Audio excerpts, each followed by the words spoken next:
Content warning. The following video contains material and references that may be disturbing. Viewer discretion is advised. Hello everyone, today we're going to be taking a deep dive into the underground magazines that inspired ERD. As we know, ERD loves to pull from the most darkest and obscure media, and this is no different. Published by George Petros, Exit magazine was a set of underground magazines from the 80s that covered some of the most disturbing and taboo subjects. With 6 volumes but only 5 being published, their pages featured comic strips, news articles, illustrations, and other forms of art that were so shocking and of bad taste that no other publisher dared to touch. Based on that description, it's no surprise that Henri pulled a lot of graphical references straight out of this magazine. My deep dive into this topic spurred where a Reddit user on the ERD Reddit, I'll put it up here if I can find the comment, said that the inspiration for the I Have a Dream or Have You Ever Had a Dream shirt was from Exit magazine, and that if you knew this underground art movement, then you would actually have a really easy time finding these references that ERD used. I'm surprised that no one's covered this sooner, but I took that person's advice and found a whole bunch of graphical references that haven't been posted anywhere else on the internet. In this video, I'm going to try to explain the broader history of this underground art movement as a whole and some of their goals, as well as the graphics taken straight out of Exit magazine. I'll also show you which ERD garment they're referencing and provide some context or some reason that Henri might have wanted to pull from this. Finally, I'll go over the morality of putting this really messed up stuff on shirts given the nature of it, and my final thoughts. If you're a fan of the brand or even a hater, I really recommend you watch this video throughout, as it covers a lot of untouched on history and ethos behind this very popular brand. If you're not interested in the broader history, then you can just go ahead and skip to the references in the description. But without further ado, let's get into the broader history of the underground art movement. Luckily, we get a summary of the movement by the person who edited the magazines himself, George Petros. While it's not from Exit itself, and it's from a later book called Art That Kills, it's basically the same sort of style and definitely part of the same movement, and he gives an overview in chapter 1. As Petros explains, the first roots of this movement were in the 1960s and 70s and heavily influenced by LSD, which he calls a new perceptual tool, illegal and without psychological precedent. This first wave wasn't too heavy on like the sadism or extreme taboos and was more sparked by like psychedelics and counterculture towards the art world. Artists like Robert Crumb fit into this phase. Crumb spearheaded this phase with his comics being heavily influenced by his LSD use. He touched on sexual and racist taboos, but his work was a little more lighthearted than the extreme stuff that would come later. While Crumb was thought-provoking and kind of satirized a lot of these stereotypes, he was still met with a lot of criticism for a good reason. If you take a look at his home life as well as just how he is as a person, he does seem like a little bit unstable, and so a lot of these writings are definitely a reflection of his own thoughts to a certain extent. He embodies the ideal of an unstable genius because he has inspired like so much work that has come out after him, and that's the type of thing that ERD and Henri really love. In the 1970s, Robert Williams took a lot of the things that Crumb was doing and built on it and did it in a more refined art style. He also blended these taboo ideas with Dali-like surrealism as well as American pop art. This era became known as the lowbrow art movement or pop surrealism. It was lowbrow in that it used a comic art style and touched on taboo subjects, so it was never to be really taken seriously in the like high art world. Williams was arguably one of the most impactful figures from this movement, with him getting the most acclaim in the art world in general, as well as Petros citing him as one of his main artistic inspirations. By the 1980s, things had shifted. These generation of artists that grew up in the 60s and 70s, raised where taboos were kind of already being more normalized, naturally took things to the extreme. As Petros says, through the back alleys, channels of punk zines, college radio, and a loose network of like-minded, the artists found one another through mutual gravitation. Their inspirations included Manson, LaVey, Nietzsche, Crowley, the occult, World War II, drugs, and murder. As their artwork and networking progressed, a unique look and feel developed. This second generation of underground art would break all the taboos simultaneously. This movement fell into what he claims is aesthetic terrorism. Where Crumb and Williams more used this taboo to mock society, Exit pushed it so far where people started genuinely question if this was a protest and mockery or a just straight out form of hate speech. Pages would mix fascist symbols with sexual taboos as well as murder and just like the darkest things you can think of, and just overwhelmed the viewer. It examined and brought to the forefront the world's darkest corners, and unfortunately or fortunately, depending on who you ask, this is directly what ERD is heavily inspired from, at least to some extent. So let's take a look at aesthetic terrorism and its goals. Luckily, we get a whole essay kind of describing the movement in Adam Parfley's Apocalypse Culture. Adam Parfley was one of the editors for Exit and was huge on this underground art scene. I'll link the essay in the description, but here's a short summary. He starts by saying, quote, "Terrorism can be advanced through art only if art threatens action." He's basically saying if you want to make counterculture and rebellious art, it's only good insofar as the action it inspires. He then says how avant-garde has lost its teeth. Where Dada and futurism in the past disrupted the system, nowadays avant-garde has been co-opted by big corporations and has been deemed not dangerous and not progressive anymore. It all plays within the system, with him calling it a cultural benchwarmer, corporate tax write-off, and a public relations smokescreen. The new postmodernist art captures the spirit of rebellion without threatening any of the actual action. He then goes on to say how the real aesthetic terrorism is consumer culture itself. Every day we're being manipulated by consumerist art and jingles. He asks, when was the last time you had fondness for a media product in spite of yourself? He's basically saying that we critique this consumerist culture,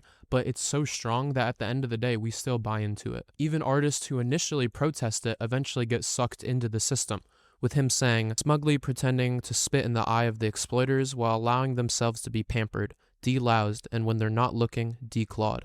He believed that true outsider art had to revel in the discomfort of the viewers. This type of art is so shocking and uncomfortable that it can never be co-opted and taken into the system because it crosses a line that big corporations won't fund. He then touches on how the government is already censoring people who are expressing themselves in the way that the government might view as a threat. Then it gets super reprehensible, in my opinion, wherein he starts to talk about Peter Sotos, who had published these magazines that had some of the literal, darkest, most evil things in them, and he was arrested for, child stuff, but, the possession of it.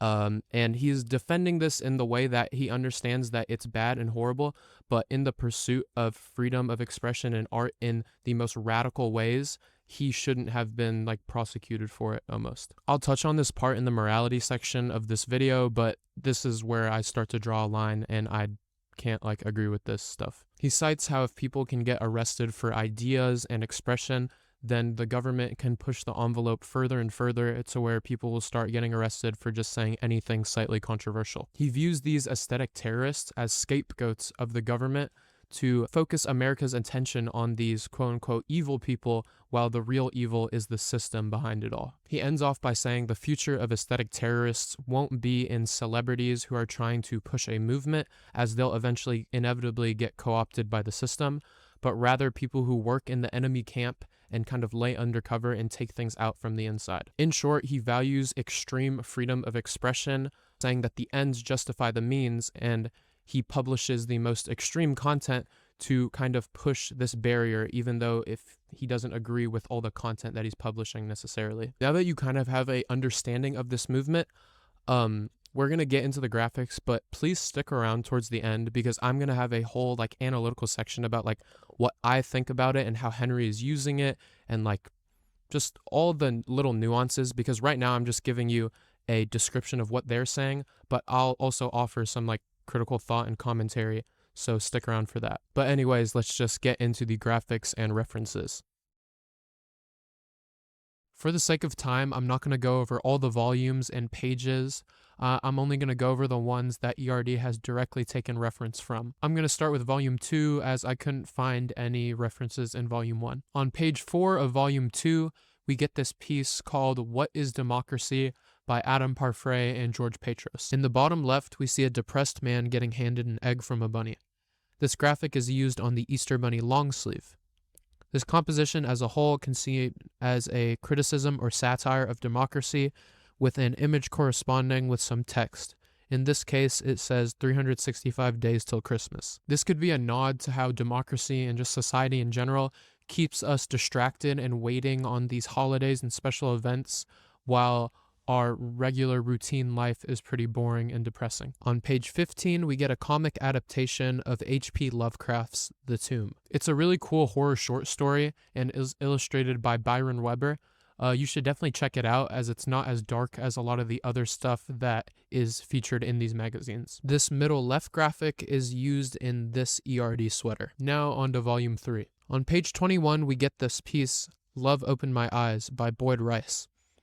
Boyd Rice is a well-known figure in the aesthetic terrorist movement who made music that Henry would reference to in other garments as well. In the top left corner, we get the graphic that is used on the back of the Living Altar long sleeve. This whole piece displays a bunch of quotes from Charles Manson and Richard Wagner. Manson is obviously the famous cult leader, but Richard Wagner is more unknown. He revolutionized opera by bringing in all the elements of art, including music, drama, and visuals. He was also anti-Semitic, so classic ERD edgelord stuff. The girls seem to be members of the Manson cult, with them having the mark of X carved into their forehead. On to issue 4. The cover itself is the same layout as the Bohemian Scum shirt. I'll also go over the rest of the references in this shirt as they're later in this volume. On page 22, we see photographs from Richard Kern called Submissions. These images are from movies that Richard Kern directed. The right one is from Submit to Me Now, an erotic film starring Lydia Lunch. That said, Lydia Lunch is not the girl in the image. Her name appears to be Lung Leg. The bottom right one is Sally Van Yu from The Right Side of My Brain. They are both seen in this ERD jacket, and I'm pretty sure there is also a t-shirt of this made.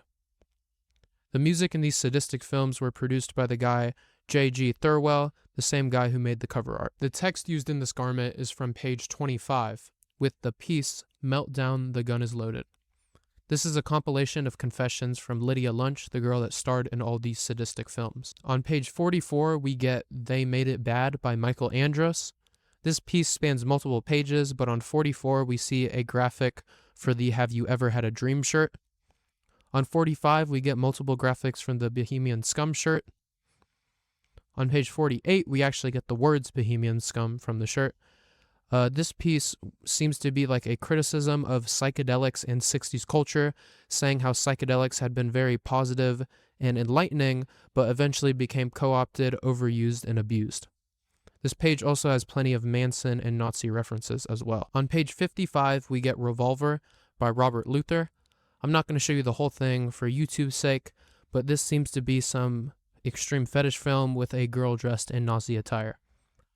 This text, though, is part of the page and is used in this ERD hoodie. On to volume 5. On page 72, we get a comic by George Petros called My Role in the History of the War. It illustrates a species progression from nothing to sci-fi machines and how they are naturally destructive, paralleling them to us. This is the text and inspiration for the My Role in the History of the War shirt and hoodie.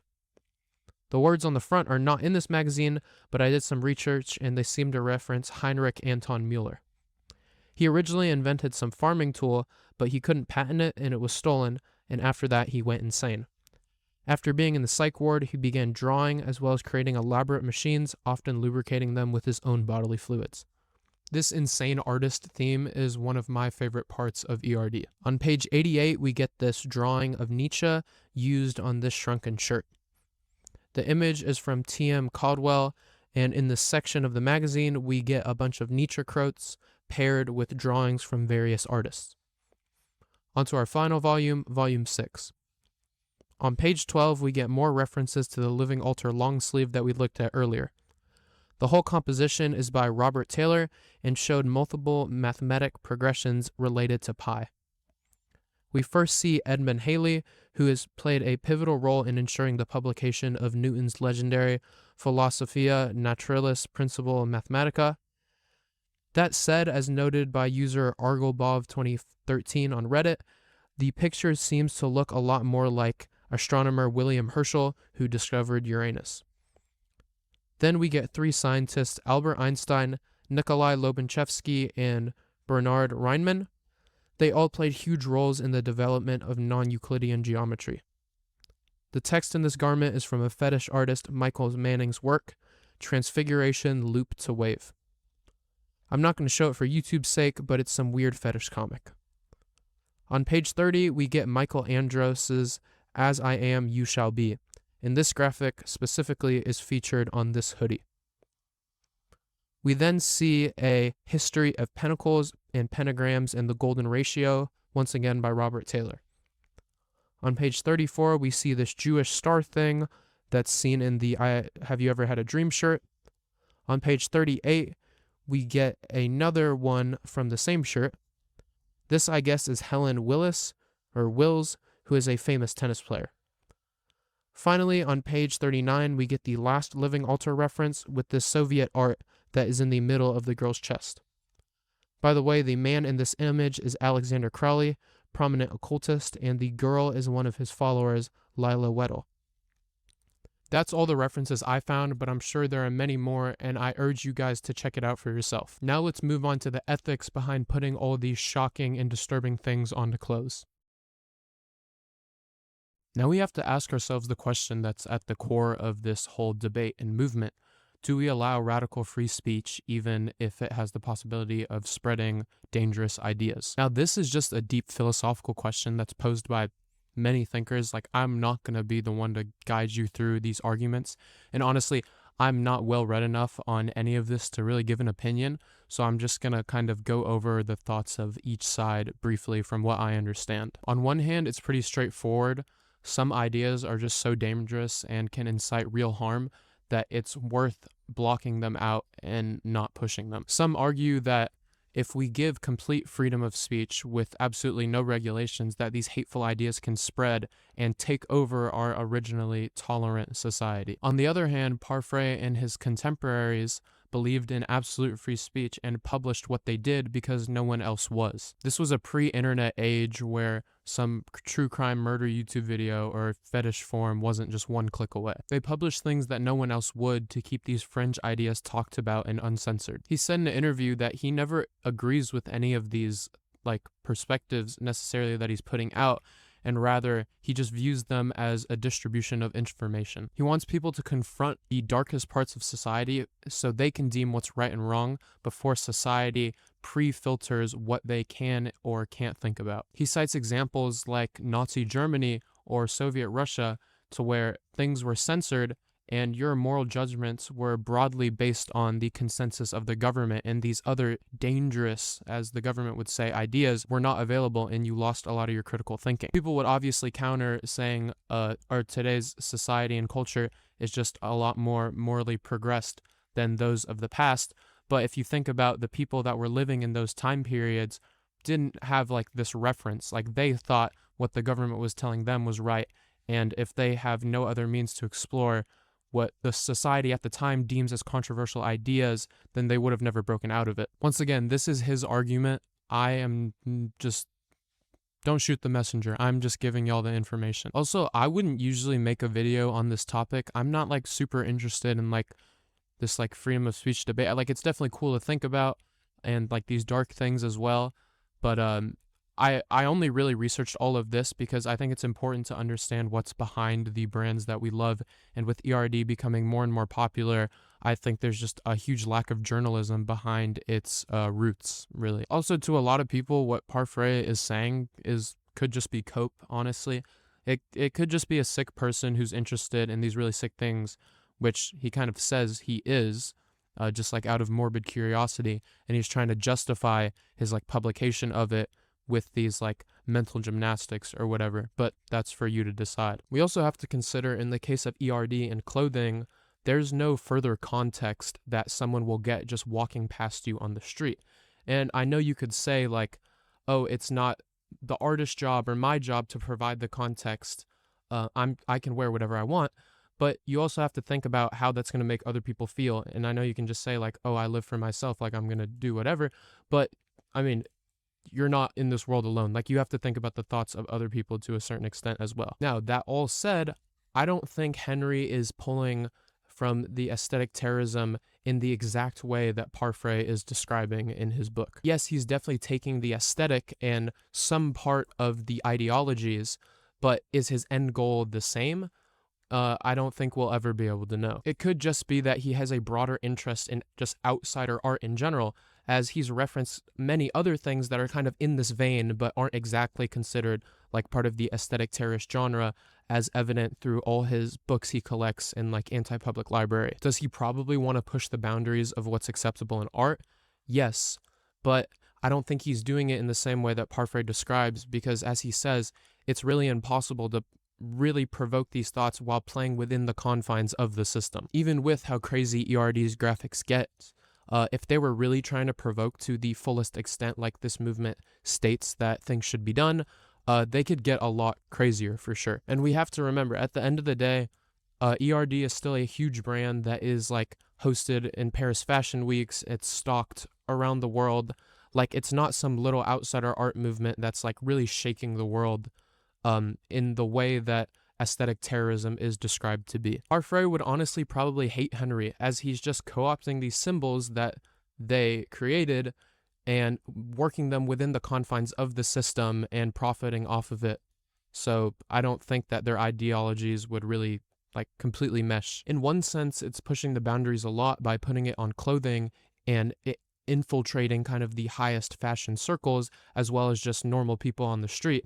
And so it's bringing these controversial ideas to the masses, but it's doing it in a kind of unauthentic way, if you would ask like the originators. Also, it's probably not that effective because there's just so many people that wear ERD that have like no idea what any of the references mean, not to the fault of their own. I mean, there's not a lot of coverage on this type of stuff.